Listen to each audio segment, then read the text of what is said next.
ये अनुपमा गांगुली का चौथा प्यार। देखिए बहुत सारे हमारे यंगस्टर यहाँ पे मौजूद हैं।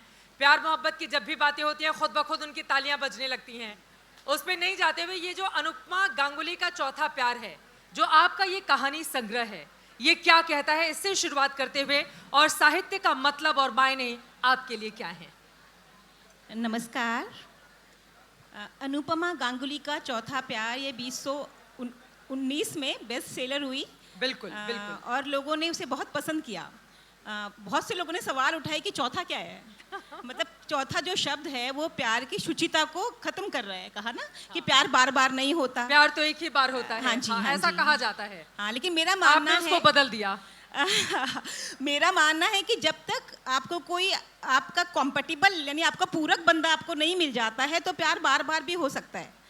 तो ये आमतौर पे पुरुषों के लिए तो ये चीजें लागू होती थी, लेकिन महिलाओं के लिए मुझे लगता है कि आपने वो साहस दिखाया है कि किसी महिला को इस रूप में चित्रित करके आगे बढ़ाने का। इसमें बहुत सारे सवाल भी खड़े हुए। जी चित्रा, बहुत बहुत सवाल लोगों ने मुझे बहुत बोला कि ये चौथा तो शब्द ही खराब है, ये कैसा हो सकता है, चौथा प्यार नहीं होना चाहिए वगैरह वगैरह। लेकिन अगर लोगों ने अनुपमा गांगुली को पढ़ा, उस कहानी को विशेषतः बहुत पसंद किया गया। और क्योंकि वो जो प्यार हुए वो हर अलग अलग मोड़ के अलग अलग पड़ाव के प्यार थे वो, जो भी अनुपमा को हुए, अनुपमा उनसे गुजरी और आखिर उसका प्यार कैसे ख़त्म हुआ वो भी एक छोटी सी बात से। यानी कि क्या होता है, हम हमेशा हमारा आधा हिस्सा कहीं, कहते हैं दूसरा कहीं और रहता है और हम आधा अपना लिए फिरते हैं। हम उस आधे को हमेशा ढूंढ रहे होते हैं। जिस दिन वो आधा पूरा हो जाता है उसी दिन हमें लगता है कि प्यार भी पूरा हुआ। तो अनुपमा गांगुली की कहानी यही कहती है। मतलब ग्लास जो है वो आधा भरा है या आधा खाली है, वो चश्मा हमें पहनना होगा जिसके नज़रिए से हम देख सके कि उसको किस रूप में हम जानना चाहते हैं। अब मैं सीधे आपके पास आते हुए प्रतीक्षा जी, पारा पारा स्त्री की एक ऐसी कहानी जो तमाम झंझावातों को पीछे छोड़ के आगे बढ़ना चाहती है, एक अलग तरह का जुनून है उसमें। तो आपके लिए साहित्य क्या है, पारा पारा, इसके बारे में किस तरह से आप बताएंगे अपने शब्दों में? शुक्रिया चित्रा।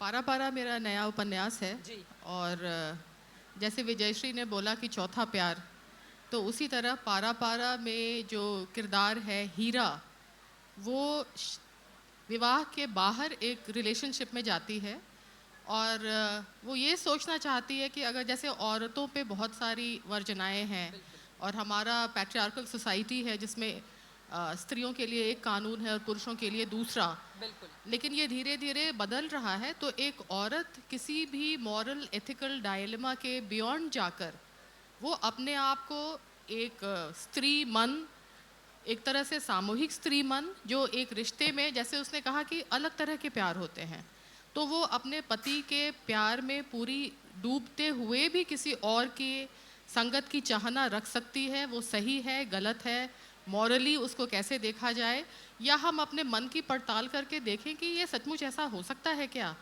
तो ये पूरी जो किताब है ये इसी औरत मन के दुविधा की किताब है।